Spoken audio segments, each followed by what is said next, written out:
Hello, ngiyaphila njani? Ngiyaphila. Yebo. Ucela ibuza. Yebo, buza. Kufi VIP phakathi, this guy who gives people money. Do you know where I can find him around this area? Ngiyamunomuzwa nje uBI phakathi mara ngingazi ukuthi uhlala kuphi.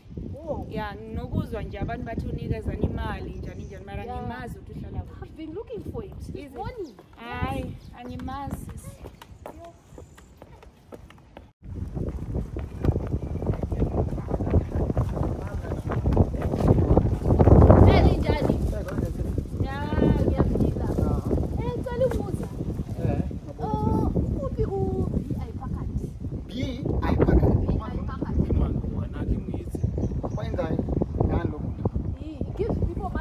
Okay, ngamazi lo muntu ngiyamazi ukuyesibeda manje umuntu ashaka umuntu akukuplela 200 then he's gonna give a lot of money back. Ngamazi lo muntu.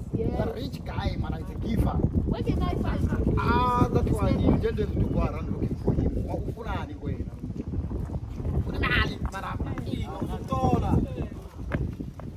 Ngitola usho kubenga baba. Bakuseni nje ngombea ne 200 yawo.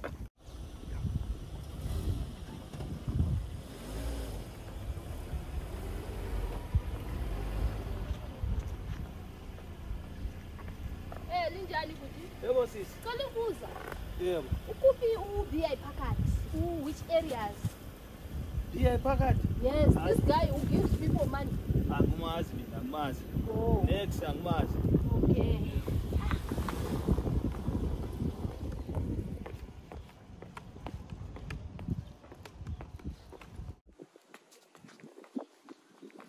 Linjani kuthi?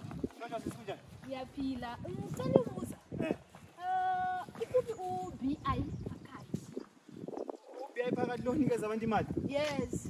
I've been looking for him since morning. I have got my 200 in the pocket. I heard if you give him 200, he gives you lots and lots of money. So I'm looking for him. Hayi angimazi ukutholakala kuphi. Oh. Nayi mai, ndikwangathi chirungu chedu ndecheku. Mwataura?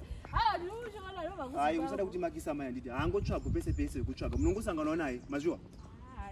Tidzokerere kumbani mazibhaketi awo chiko. Ndinomufamba zvekuti ndakangana sangana. Manje mukadara muwani. Makaiza pandipo muti makizedza. Ndina enda dzokera kumba. Kumba ndi kupiko.